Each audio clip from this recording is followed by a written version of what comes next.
I'm a social psychologist. We take things that seem obvious to everybody and we kind of drill in to think like, is this really obvious? A big part of your research is on the feeling of outrage. Do you think like we're living in the age of outrage right now? Or do you think we're overselling that? I think we are living in the age of outrage. I think we've always been outraged, but I think it's so easy now. Expressing outrage, especially on social media, is so frictionless. We used to have to like go to the barn, get the pitchforks, dip the torch in oil. But now we're on social media, we're sitting in the bathroom and we're just saying nasty stuff to each other. What percentage of it is real felt outrage, Kurt? I think way fewer people are virtue signaling than pundits would suggest. It's not particularly rewarding. And we've done a lot of studies to show that actually people feel genuinely afraid about the trends that are happening on the left and the right. Our work shows that when people use social media to think about politics and to learn about politics, and they pay attention to virality metrics, they show above clinical thresholds of PTSD. These are not people who feel rewarded. These are people who feel stressed.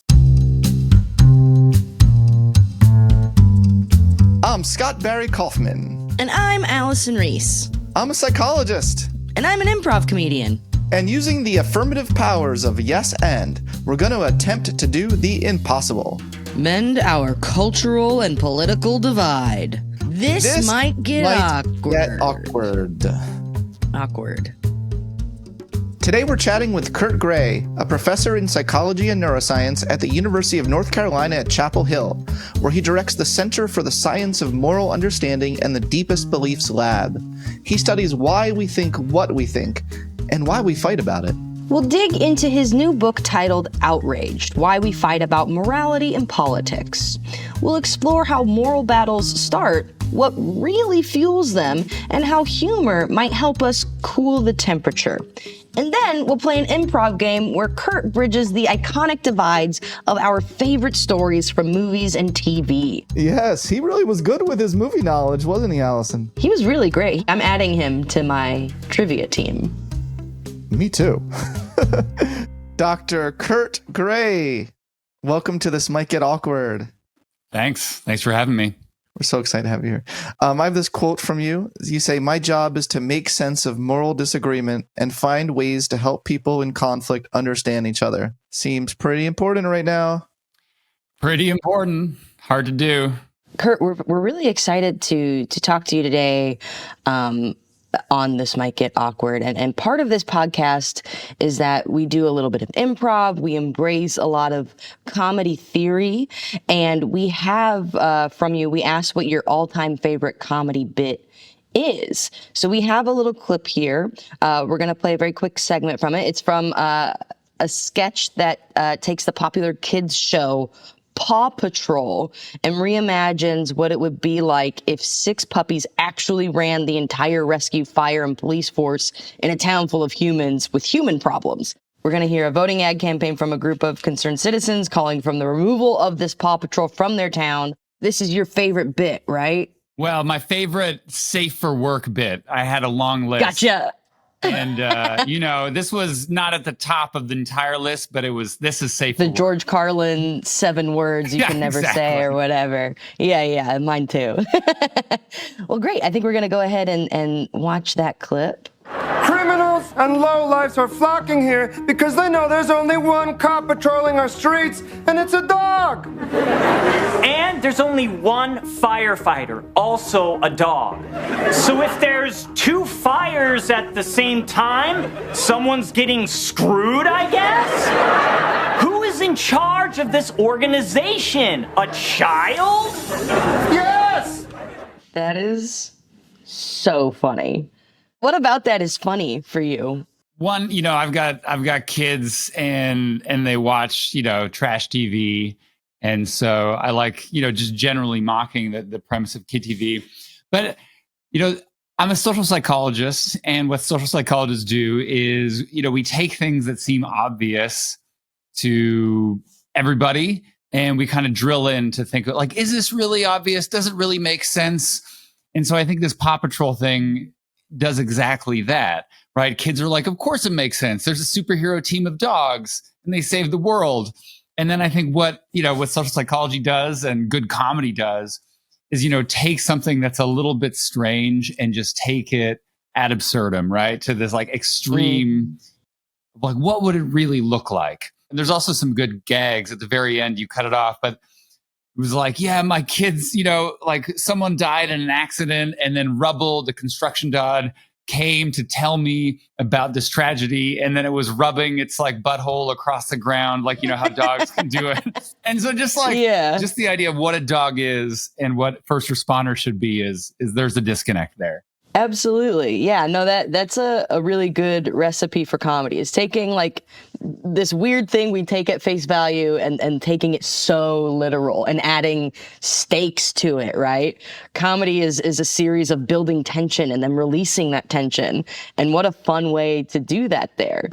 And yeah, it plays right into what you're talking about there of like, this message of perceived harm and how that affects folks, right? Like in this, it's quite harmful if a bunch of dogs ran the police force or the fire department, and it's ridiculous. And they take it to an extreme where it's like, that's actually so funny. That's right. It's not just like good fun to think of your pets running emergency services. And my work shows that like our outrage is driven by perceptions of harm. And every example of that is like houses are burning, like there are people getting mugged, our schools are terrible.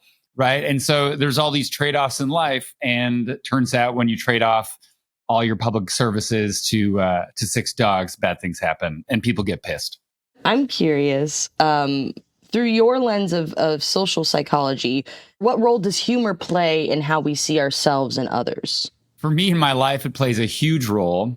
And I think we're actually right now writing this paper on kind of trolls, not just on the internet, but kind of trolling all through time, starting with like court gestures, right, in the courts of the king.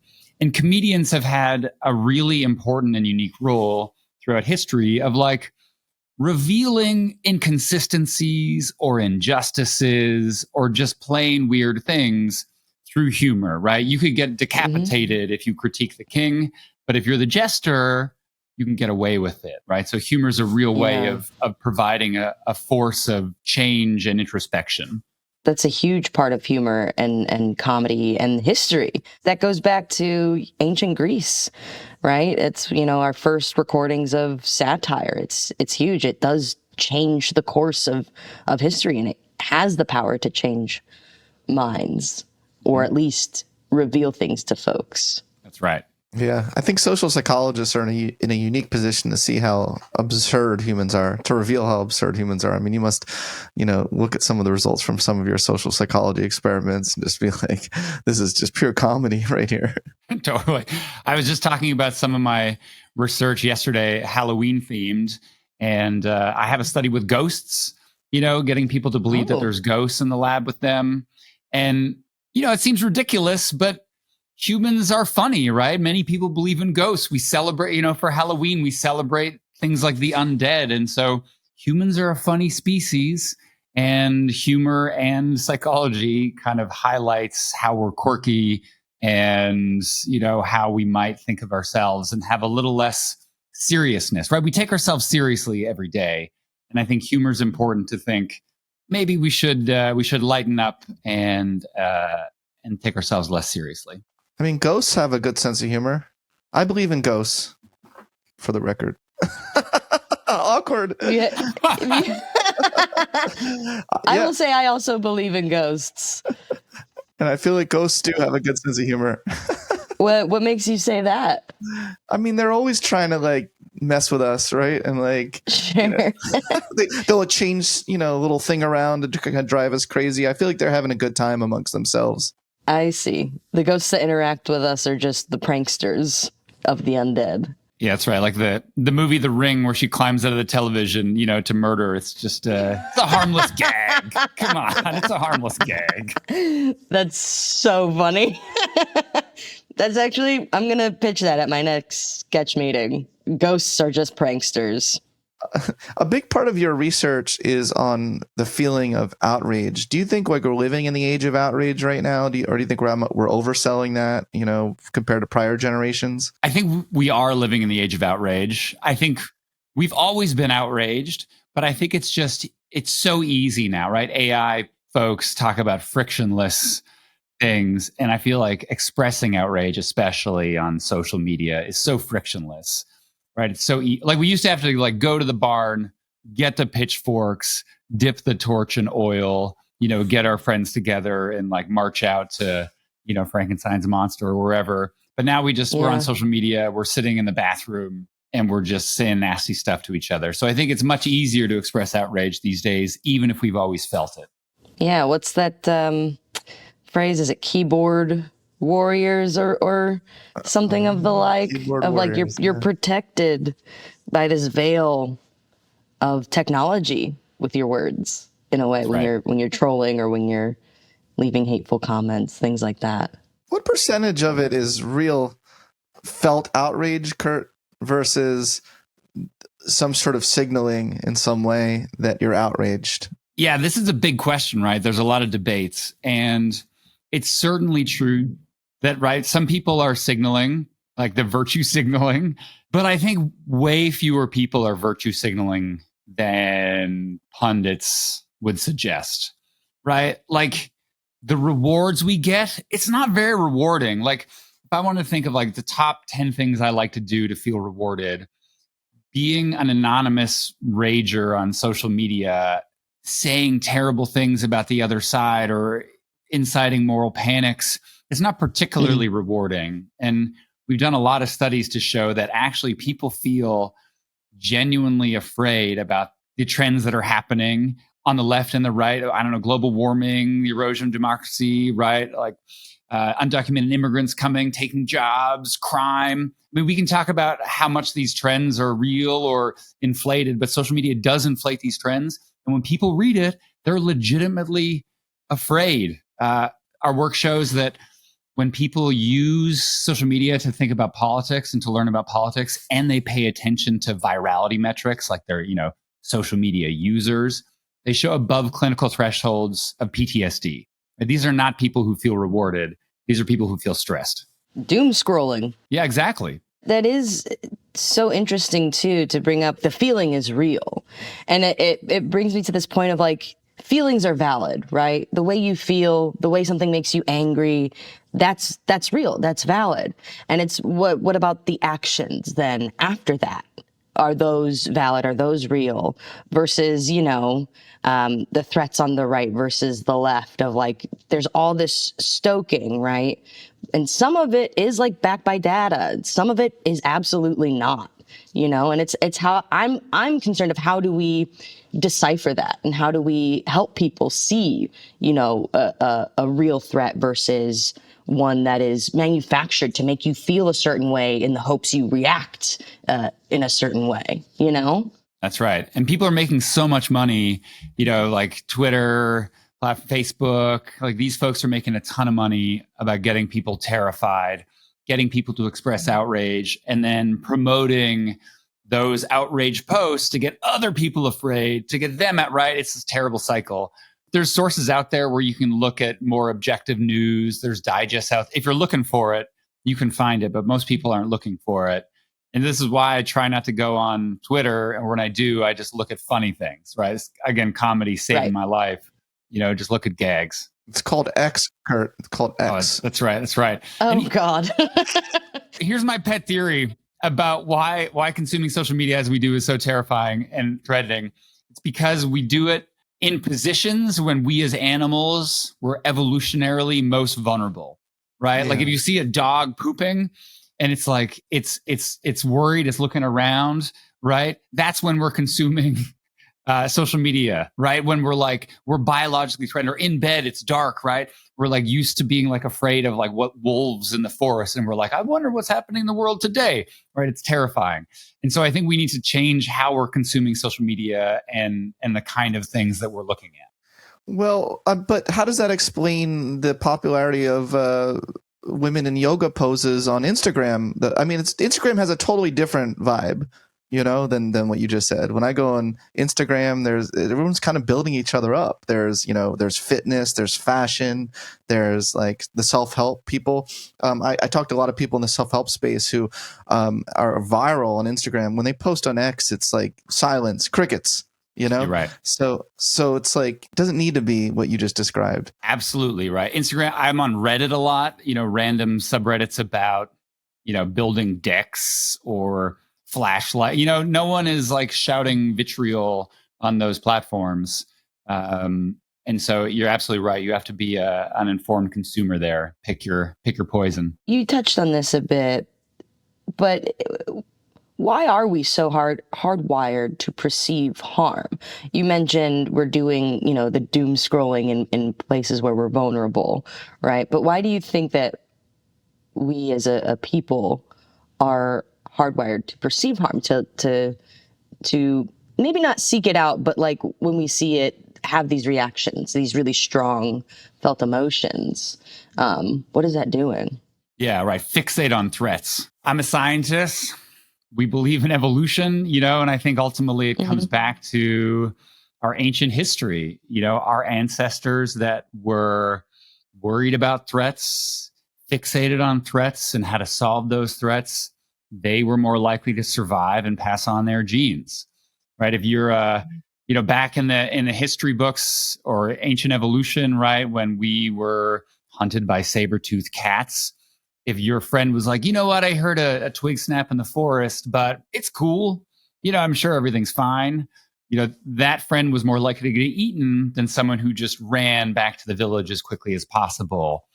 And so, in the past, it made sense to kind of be terrified all the time when you're out in the open, or when we're surrounded by crime. It makes sense to be vigilant. But today, when we're safe at home in our suburban homes, for instance, right, those kind of fixations on threat are less functional and more debilitating. And so how do we live in modern society, when we've got a mind forged from the past of fear, when today, we maybe shouldn't be as terrified as we are. Yeah, and linking that to the idea of outrage, is that what you found in your research? Is that a big percentage of people who are outraged has something to do with something harm related that we've perceived? Exactly. In fact, my work reveals that all of our moral judgments ultimately boil down to perceptions of harm, right? We get outraged when we see someone harming ourselves or family, our community, our nation, or especially someone vulnerable, right? So we all agree that someone kicking a dog on the street or beating their kid, that's immoral. We get outraged because that's harmful. But today, we kind of disagree about what things are most harmful to America and what are the best solutions to prevent those harms. And that's where we kind of get this moral disagreement. But you're absolutely right. These perceptions of harm and these concerns about threat feed directly into outrage. I mean, couldn't this be something we could all just connect on, though? Like, if we all have the same harm-based moral mind, why can't we all just acknowledge that common humanity and not be so divided? You're not wrong, So there's some work I do on how to bridge divides, and that's a really key step. Recognizing that when someone on the other side is voting for a candidate or donating money to a campaign, they're not trying to destroy everything. They're not trying to burn the world down like some supervillain. They're trying to protect themselves. And so that is a good first step and an important step in having better conversations and dialing down the temperature. Do you think that another big part of this thing that keeps us divided is the fact that we tend to see people as either 100% a villain or 100% a victim? Is that like a evolutionary evolved bias that you see is playing a role here? Well, our minds like to simplify things. I mean, this is one reason why comedy kind of hits us, right? Because we often don't think about taking things to some crazy extreme, right? We just take it as a given, right? Like 6 dogs saving the world. That makes sense. I'll buy that. But of course, if you really think about it, it's ridiculous. And so there's so many things in life that we don't really think about, right? You probably drive home the same way to work every day. We're kind of like mindless about it. And one thing we really like to simplify are moral situations. No one likes kind of complexity of like, well, who's good here and who's evil, and maybe the hero is really a bad person, right? Like we don't like that complexity, and so we tend to simplify things, in our lives and movies, whatever, in politics. Like this person, 100% the villain, evil, and this person, 100% the victim, right? They're innocent, they're good, they're vulnerable, and so we need to get out of this duality at least a little bit to, Yeah, there's a binary way of thinking that makes thinking really easy to do, right? But I feel like, there's a spectrum of things and ideas and emotions and types of people. Not everything is so binary, but we do live in a society where that is kind of how things are structured, right? And in your book, you describe how, progressives and conservatives have different perceptions of who is good and bad. Could you say more on that? Yeah, you bet. Which is itself a real dichotomy, right? It's so interesting. It's like, are you red or are you blue? Many people are in between, but what we find in our research is that, everyone has a harm-based mind. Everyone's driven to protect, themselves and their family and their communities. But where you get differences is folks on the left and right make different assumptions about who's especially vulnerable to harm. And where this really comes out is about folks who are relatively more powerful, perceptions of them, and folks who are relatively less powerful or more marginalized. So take a white CEO of a healthcare company, for instance, go back a couple months, right? Conservatives are more like, right? Yeah. More likely to say, the assassinated CEO of United Healthcare is vulnerable to harm, right? He's a person who can die, who has a family, and he can suffer like anyone else, right? He can be killed like anyone else. But more progressive folks generally have this idea that the more powerful you are, like CEOs, we shouldn't protect, we shouldn't be worried about them. In fact, we should eat the rich. Like that one richest percent, right? They're not victims, they're perpetrators, they're oppressors.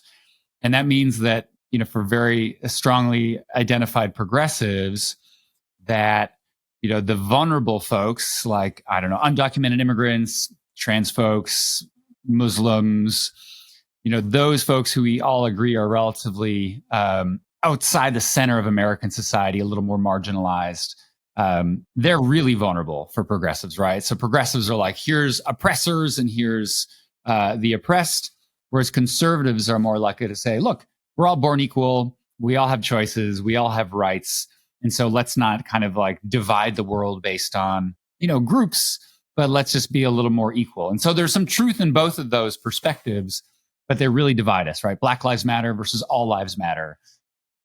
That's really about who's vulnerable. But I think like a key here is that, you didn't use this phrase, but you hinted at this, that there's an exhausted majority that I think has a little bit more of a nuanced view about it. It doesn't see it in so black and white terms. You talk about the is that right? Yeah, is that right? Yeah. Those are extremes, right? Those are extremes and extreme views. Like maybe the ultra progressive folks are like, here's, the oppressor and the oppressed, and maybe like super libertarian, conservative folks are maybe like, well, everyone's equal and that's it. But there's more nuance in the middle, and a lot of folks are in the middle. And there's an organization called More in Common, and they have a report out that says 65% of Americans are part of the exhausted majority. We don't want to talk about politics most of the time, right? We'd rather watch a comedy clip than, talk about the actions of the administration or whatever, right? And so these are the folks who want their schools to be good and their groceries to be affordable and just to live their lives. I would like to bring up this idea of a false equivalence, just to kind of go back to these dichotomies we create as a society, right? This us versus them kind of a thing. And sometimes it seems as though we are bringing up two things that are unequal and pitting them against each other. Just to kind of go back to the Black Lives Matter versus All Lives Matter conversation of the Black Lives Matter movement was in response to violence against a marginalized group of people, right? That we saw on a large scale, right? Because of social media and because things are why our algorithms are wired to show us violence and show us these really intense moments in everyday life. And whereas the All Lives Matter stem from a response to that. Because like the Black Lives Matter movement was saying matters also, in addition to all the other things that people perceive as mattering. Whereas the All Lives Matter seem to be coming from a place of a defensive response.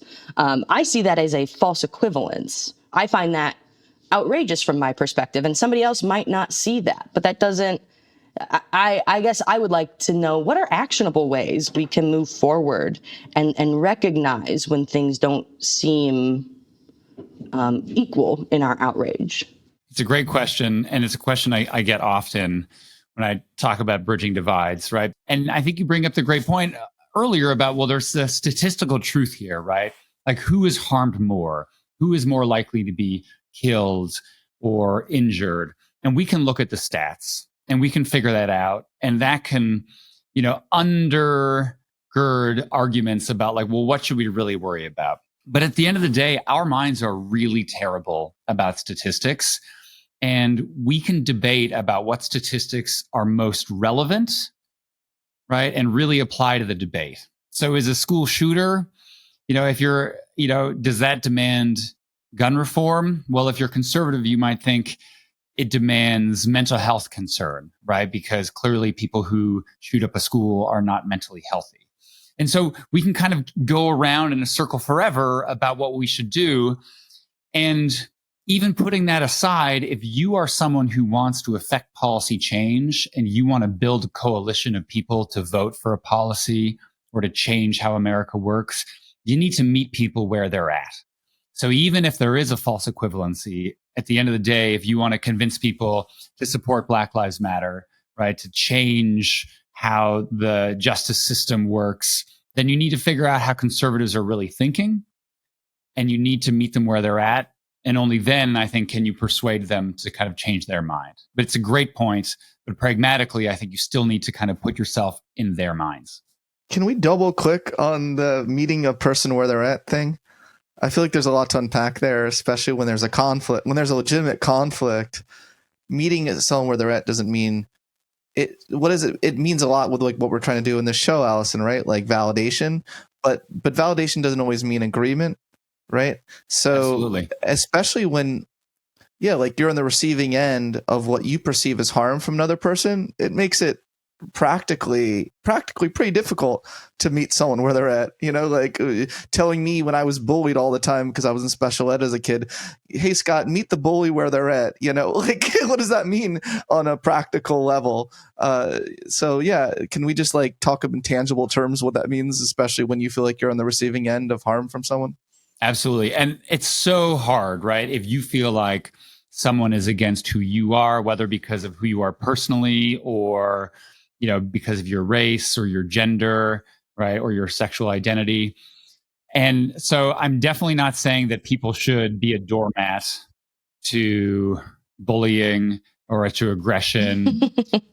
That's not what I'm saying. And it's not just, but I am saying that if you understand someone's motivations and their thoughts, and in particular their fears behind their behavior, then you can only then, I think, try to change that, right? So the saying hurt people, like who are the people who are bullying? Well, maybe they've been bullied in the past. So you don't need to put up with it, but as a way of changing their behavior, you need to understand. And the example I always give, and he's an amazing human being, is Daryl Davis, a blues musician, a Black man who devoted, really much of his life to de-radicalizing KKK members. So he would sit down and have lunch and coffee with people who hated, in a sense, him for who he was as a Black man. But by understanding, their fears, they would say, look, Black men are more violent than white men. That's why prisons are filled with Black men. And that's a statistic, right? Obviously, we disagree about why prisons are filled with black men, right? Because of systemic racism. Daryl Davis doesn't believe that black men are more violent, but he says, am I more violent? Right? Think about me. He keeps it personal. He keeps it local. He avoids statistics and just thinks about experiences, right? And through this process of understanding these KKK members, he's gotten hundreds of them to give up their racist ideology and hang up their robes and be his friend. And you shouldn't have to do that, but it is effective, is all I'm saying. It does harken back to a lot of our prior conversations and a lot of, what I glean from research on you of we want to understand each other, and that is the building block of moving forward for sure. We also have talked about this tolerance paradox, right, where you don't want to tolerate the intolerable, because after a while that's going to be unsustainable on your person, right? That's exhausting. I fully see the value in wanting to connect and understand. And I feel like I do that often in my everyday life. And it's important as a comedian, right? To really read a room, read an energy, and understand where your audience is and meeting them where they're at too. Nothing is more obnoxious than the comedian who bombs and goes, "They sucked." And it's like, hey man, maybe you weren't really vibing with the room, and maybe it wasn't on them. And not to make my own little false equivalence, but that's kind of how I'm relating that in my own mind of you want to come from a place of understanding. If it feels like you're constantly hitting a wall and it feels unsustainable, or it feels like, you're trying to pacify or make nice with a bully and you're tolerating the intolerable, how do you move forward if you want to make that change or make conversation with folks? Yeah. I mean, kids, my daughter just had, speaking of bullies, she had some beef with this kid in her class who was kind of a jerk to her and was just always throwing shade her way. And so here's my chance to kind of counsel her through it. And, I'm like, well, did you try to understand where he's coming from and try to talk to him? And I think after a couple of weeks, she's basically just like, well, what's up? I feel like people often don't say this to a bully, what is up with this? Hey, man. Yeah. Can you just tell me where you're coming from? And just you peer into someone's soul and just try to see can you just explain yourself to me? And there was some kind of deflation. And she came home one day and she was like, well, this kid is not my enemy anymore. It's like, wow, I wish it was that easy with grown-ups sometimes. Right. But just to be like, no, but I mean, it's not as easy as that, but there just needs to be a way of can you just explain where you're coming from with all this? And I'm just trying to understand. And I feel like that the sense of validation, Scott said, right. Not agreement. I understand you're a person and you want to be seen. So you're seen now, but what's up can be useful. I love that. Leading with curiosity is often always the way. It seems like a big thread running through a lot of this, and a lot of what you're saying is that if you want to change minds, you change them through stories, not through data. And I, as a scientist who values data, am a little conflicted about that advice, and I wanted to be honest about that. I think that it's great when you can tell a story that matches the data, and then, because that's the way to change minds, is lead with the story, create the story. But what happens when you tell a story that is just not the truth, about when you actually look at the data, it's something different, but that if you show them the data, it's not going to change minds. So you make up a story, because I see that happening. It's in some places in society. Do you know what I'm saying, Kurt? Absolutely. Right. I mean, stories, let's say about vaccination, something that, is maybe a contentious issue, but 100% I'll stake my claim that vaccinations work and they're effective overall, and we should get our kids data shows that to be the case. Yeah. And also this podcast will be presented in front of Congress, so it's important. That's just a joke. You never know. You never know. But, the stories of this happened and it caused autism, it's clearly wrong. It's not consistent with the data. And there's misinformation spreading about it. And that's a problem, right? Like we need to find ways to get the right data in front of people. But again, our minds are story based. And when we're sitting around campfires, we're not talking statistics. We're not talking mean, median, mode, and distributions. Right? I mean, speak for yourself, but I recognize I'm in the huge majority. I'm in the exhausted minority of nerds. I'm like, where's the fucking data? Give me the data. Right. Stop all the stories. But you only care about the data, right? Because there's a story that motivates it, right? I feel like you only care about it if there's a story.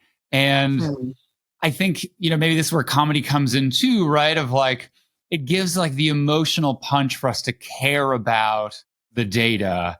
And, maybe the data proves the story wrong and we need to do work to kind of like, falsify our intuition that the story set up. But again, the hard thing is like, what stats are most relevant? And there's different ways to slice the statistics and, whatever. So I think, again, we need to meet people where they're at. And if they believe a story, then you can marshal statistics. But one thing you can do is you can present a story, and my work shows this, present a story with the opposite perspective, the opposite harm. And that at least gets people thinking about that they should care about the statistics. So you can fight stories with stories before you think about the data. I mean, I'd like to believe that people aren't just looking for data that validates their preconceptions, but I think that is what is 98% of the cases. I just wish we lived in a world where more people, like how often do you present data to people and they're like, oh, I was wrong. What I thought of my political views. Fair enough. The data says this, X. I was thinking Y. Fair enough. You just don't see that at all. Never. But, we run studies where we get people to talk about contentious issues and someone tells a story, right? Like the reason I'm pro gun rights is because my mom used a gun to defend herself from a home intruder. Wow. Okay. Like that's enough to get people to listen and to think that the person talking is not an idiot, right? And not evil. Right. I think that's the first step in our society. Like, is this person a rational, reasonable human being who's not evil? And then I could say, well, most people, when they're killed by guns, it's killed by guns that in the home, right? And not killed by, you're not a home invader. It's not very statistically likely. Sure, now we can talk about the statistical likelihood of these things, but at least now we're having a conversation among human beings and not demonizing someone. So that's what I'm really focused on, this first step. To me, it sounds like they go really hand in hand. I think a lot about, The Daily Show and very satirically based comedy or news-based comedy, where it's like you need sugar to help the medicine go down. You know what I mean? That's one of the recipes of satire, right? And I feel like that data and story seem to go together in the same way or in a similar way, where you kind of need a mix of both. And depending on the situation, you might need more medicine and less sugar, or more sugar and less medicine, so to speak. So there is something so powerful about stories and how they can, worm their way not into a person's mind, but also into their emotions. I feel like when there's an emotional tie to things, you have a stronger reaction. You'll remember things better. There was a study forever ago that was saying, folks who watch The Daily Show retain that information better. And it's because they associate the news, the real thing, with a laugh or a joke, right? And I feel the same way about the Ghostbusters. I feel like I've talked about this before, where I saw the female reboot of the Ghostbusters first. And my perception is that is the better one. Because then I watched the old one second, and I was like, this isn't as good or as funny. And some of these guys creep me out. But I don't have that emotional tie to my childhood or to a parent being like, this is the good one. It's not, it's a different perception for me. So like that combination of sugar versus medicine will be different in that situation, if that makes sense. Yeah. And thinking of comedy and ghosts and behavior change, there's a comedian. Really? Yeah. No, this Right is one of back my around. favorite skits. Yeah. And I didn't send this clip, but I'm going to talk about it now because the Venn diagram is perfectly aligned to this about like how we can tell stories that are maybe not true, but they're still useful and changing behavior. So I have sleep apnea and had it for my whole life. You know, it's terrible in all sorts of ways. I have like this like Vader machine now, and so I sleep better and things are better. And there's a comedian, Joe Coy. I think he has sleep apnea, and he's doing some crowd work. And there's a guy in the front row who also has sleep apnea, but it's not treated. And so there's so many terrible outcomes for having untreated sleep apnea. But what does he do to convince this guy, or at least his wife, to get a CPAP machine? He doesn't throw stats at him. He doesn't throw like, this is how bad it is for your heart. He makes fun of what it looks like when you're sleeping without a mask. And it's like this. He's like, you're like choking, your mouth's open. And so he makes this joke, and I'm going to say it in a way that, we can discuss it. And in a way that like, maybe it looks like you are giving some kind of oral pleasure to ghosts. Sure. And so he just goes like, the whole time, and he's like making hand gestures, and the crowd's just killing themselves laughing, and this guy's a good sport about it. But I saw that, and I think I hope this guy now goes home and does something for his health. And of course, ghosts in this way, I don't know, Scott believes in ghosts, but maybe not ghosts doing this, right? Are hopefully not real, but changing his life. Yeah. Just a harmless prank, Ghost, that would be a really funny, like, political ad, like in the font of like a political ad of like sleep apnea. You don't want to give a ghost a blowjob, And I'll say it for you, Kurt. I'll say, ghost blowjobs. Thank you. Yep. Come at me, Congress. I'll say it to their face. Oh, that's so funny. Yeah, comedy has staying power in that way. And I feel like it's a lot of what we're talking about too. It's like, I feel like different person to person, right? How you approach them, where you're meeting them, to put it in your words. Let's imagine I'm having a conversation with somebody that I disagree with. And then we'll get into comedy. I promise. Right. It's like, let's just get, what about genocide? Yeah. Kurt, can you explain it to me and fix it? Ghost blowjobs are one thing, but millions of people are dying every day. So come on. But I do want to know, how do we look for what you call the protection narrative in conversation? And what is that, real quick? Yeah. So, we have this assumption, again, I mentioned this briefly, that people are, especially who we disagree with morally, are trying to destroy the world. But they're not, right? They're acting to protect themselves. And I should say, 1% of the population are psychopaths. Maybe that's overrepresented, like CEOs and politicians. So let's leave those aside. But most people you meet on the bus, on the train, they are good people trying to do their best, not to destroy the world, but to protect themselves and their families and their communities. And so I think, conversations and even comedy, right, is about revealing those kind of motivations, how people are, maybe inconsistent, certainly, foolish at times, but trying their best to protect themselves. And so I think we need to understand that people are doing their best, but we're all flawed in a deep sense. I mean, this is why I work with churches a lot, right? This idea of like, we're all flawed, we're all sinners, but we need to have grace for each other and kind of compassion.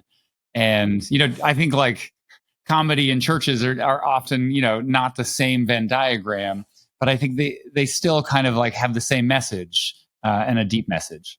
We talked a lot about stories, and I'd love to get into a little improv game with you guys. Oh boy. It'll be fun and easy. It's, to stay on theme, it's called Bridging a Storied Divide. So here's how it'll work. I'll describe a classic story that is filled with conflict. Say the story is, I describe two teenagers from rival families in Italy fall hopelessly in love, but their romance is forbidden. Kurt, I would love it if you would jump in with like a one-sentence fix that you think would bridge that divide in that story. And then Scott will yes and his way into adding to that solution. So these fixes can be genuine, they could be made up, they could be silly, it can be whatever. There are no wrong answers. If you want, we could do a little warm up. We don't have to include in the episode, but let's say I give you two teenagers from rival families in Italy fall hopelessly in love, but their romance is totally forbidden. How would you bridge that divide, Kurt? At the very beginning, when there's the thought that someone's biting their thumb at someone, I would turn that thumb biting into a chance to ask deep and connecting questions across the divide. Yes, I would probably also introduce a little MDMA into the picture. Along those lines. I think that's what Kurt was saying. Absolutely. Amazing. Wonderful. And then when we're all done, I'll reveal how the story actually ends, which is usually terribly. And then I'll have you guys guess what famous story we're talking about. I mean, in this story with the two teenagers from rival families in Italy, they both end up dead. What? So a little different from what you guys suggested. No. Yeah, doing some do you guys know what and story? talking. I feel like if there was like more, like Romeo and Juliet aren't the problem, right? It's like the parents. I think Scott's right. You give a little bit of ecstasy, maybe some back rubs. I think maybe that's like the perfect eyes solution. wide shut thing, so you don't see each other's faces, and they get some like really nice conversations. Whoa, Kurt. Whoa.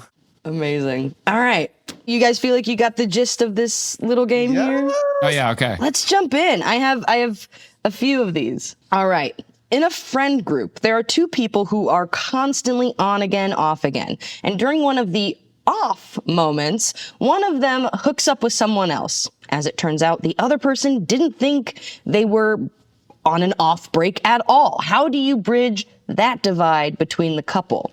I think first I would uncover the root feeling between them. I would just say, it seems like the reason that you even care about this for each other is because you really do have deep feelings towards each other, and maybe you aren't good at expressing it. So let's uncover first, before we get into the conflict, the deep love that you do feel towards each other. Yes, I love that, Kurt. And I would also have them do MDMA. I knew it was going to happen. Amazing. What actually happens is they don't really talk about it or get over it. It causes years of chaos between the couple and a lot more on again, off again moments. One of them gets married several times, and then they end up having a baby together before in the end they decide, hey, we actually really love each other. Let's stick together. Do you guys know what this story is from? Friends? Yeah. Wow, Kurt, that's amazing. 5 points. There Nice. are no points. The points don't matter. They don't mean don't anything. Right, I was because gonna say- imagine how bad the TV would be if you just had, like, I feel like all these things, like, oh, there was a miscommunication, like, Romeo's not actually dead, whatever. You're just like, let's just talk about it and be adults. Like, I guess we do love each other. Okay. Yeah. End of story, right? Yeah, right. End of series. And End of that series. that doesn't make my wallet happy. Okay. A high school, this is the second one, a high school cheer squad from a wealthy, privileged side of town discovers that their award-winning cheer routines were stolen from another cheer squad from an underfunded school, sparking a fierce competition. How would you bridge that divide, Kurt? So between who? You gotta be specific here about like who's like just the cheer squads, or what are we talking about? Bridging the divide with those schools. There's a lot of tension built up that the privileged side of town had been stealing from an underfunded school. And now that that's been revealed, how would you bridge that divide? Not to get into specifics more, but like these conversations are usually better had in person, right? So maybe I would get the cheer captains together. Because it's hard at the school level, right? Like these big groups, you need to like get the people together to have a conversation, right? And then oh boy, I think maybe you could talk about, like, get some similarities, talk about your love of the sport, talk about what got you interested in cheerleading, things like this. Try to like build up some common rapport. And then I think, well, do we know what's the truth? Who is stealing it? Was it the cheer captain? Because there's bad eggs. And I feel like, yes, great question. Who is stealing it was the former cheer captain who has since graduated. Oh, it was the former cheer captain. So there's a new cheer captain who is coming into this problem and realizing all of our routines have been stolen from this less privileged school. I see. And so, yeah, I think that's Yeah. So that's good, right? That's the we can all condemn history, and they can get together and be like, yes, I agree that this past captain was doing shady stuff. And so I want to make sure, like, we've got our own routines now. And I don't know, maybe if you express a genuine commitment to, I'm thinking this is not the same movie, but I'm thinking in Pitch Perfect, right? Like the new blood is like, let's get a new mix. So maybe you can say, well, maybe, y'all could help us a little bit and we could help you and like co-develop some stuff, right? Like that could be a way, right? You're showing goodwill. You want to change, but you maybe need some help. I don't know. Yeah. Well, we should go one step further and we should have them combine forces and create a new sort of cheerleading meta name or something, and like cheerleading supergroup. Yeah, exactly. Okay. Yeah. I mean, they social psychology, Kurt, they say that the best way to unite people is against a common enemy, right? Right. Isn't that what they say about the summer camp thing? Aliens are the only thing that's going to unite us as a species if aliens come. That's why they're keeping them away from us. So here's how it actually ended. You guys actually not far off from how this story ends. All right, bring on the ending. Let's bring it on. Yeah. Bring it on. To see who is rightfully the best squad at a high-stakes competition, the two teams each build up new routines, this time fair and square, to see who is actually the best. And they walk away acknowledging each other with mutual respect, is how that one ends. Lovely. And I don't know if you said it in there on purpose, but do you guys know the movie this is based off of? Yeah, bring it on. It's based off of Bring It On, yeah. Sure. And I think eventually, I don't remember the second one, but I wouldn't be surprised if the second one, they all kind of join forces. That would make sense for a sequel to me. Right. And then they go to London. Not too far off. Okay, is that what it is? No, I don't know. The second one, you always gotta go somewhere because you're out of material. You said it with such confidence. I don't know. Yeah, no, because you're out of material. You gotta send Mary Kate and Ashley to London. Yeah, they don't have cheerleaders in London though. When I lived in England, we gotta send them. Oh, that's true. Yeah, we gotta get Tori and Big Red out to London, I guess. All right, last story. A scientist brings a creature to life, but abandons it out of fear and disgust. But the creature, as it turns out, is very sensitive and actually really smart and struggles a lot with the isolation and the rejection from the scientist. How would you bridge that divide between the scientist and the creature they created? Well, it's like family therapy, right? Scott, you gonna go? I feel like I've been going first. Let me go with this one. Yeah. I'm feeling for the creature. I would personally come in as a psychologist and I would make the creature feel loved and seen and accepted and included in the local neurodiversity program, and let it know that it's just neurodivergent. That's it. Nothing wrong with it. Kind of let things lead from helping to heal the creature's psyche. Yeah. And from the other end, just think about, your dad is just really happy that you're alive, and not only are you neurodivergent and special, but you're also, the only reanimated corpse around, and it took a lot of work to get you there. And you stole some guy's head and stitched it onto your neck, and not many people can say that. And so, we should be proud of this together. I love that. And I would like to yes and that and say, and you know what? My special neurodivergent child, here's some MDMA. Let's party because it's Halloween, baby. How it actually ends, unfortunately, in the pursuit of each other, the creature and creator end up killing the people closest to one another. And in the end, the creator dies and the creature vows to kill himself. Do we know what story this is? Is this Frankenstein? It is. It is Mary Shelley's Frankenstein.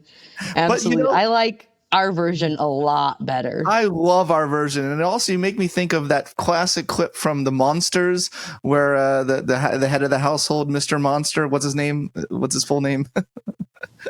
I don't know. He looks like Frankenstein's monster, and he's at the table, and he's like, "It doesn't matter if you're black, you're white." This was a big moment in the '60s. You know, it doesn't matter if you look like us. What matters is your character inside, and that's such a classic clip from The Monsters. Just made me think of that. Yeah, right. It's who we are is our choices. You know, what makes a monster is how we decide to act and whether we decide to bridge divides. Heck yeah. And thanks for your work along those lines, Dr. Gray. Herman Monster, that's his name, Herman Monster. Yeah. Munster? Anyway, Munster, sorry. Herman Munster. Herman Munster. Ah, hero of the Widow's Peak. I mean, that's a great example of comedy, right? Like there's so many gags in that show, but they use it to kind of like send in that message of acceptance. Absolutely. So powerful to sandwich it in there. Kurt, thank you so much for the research you do and for bringing and for playing along with us. Thanks for coming and having, these conversations that might get awkward. It's really important. So thank you. Yeah, of course. Thanks for the work that you do. And thanks for having me on. And make sure you close your mouth when you sleep. Oh, I will. I made a note to myself. It's Halloween. And I will include that in my dissertation when I stand before Congress. So that's right. This Might Get Awkward is hosted by me, Allison Reese, and Scott Barry Kaufman. Our producers are Julia Pinheiro, Kelly Leonard, and Gabrielle Yasek. Our editor is Peter Cooper. Mix and master by George Miata. Graphics by Alec Hall. Special thanks to Melissa Miller, APM Music, and the Argosy Foundation. This podcast is a production of The Second City.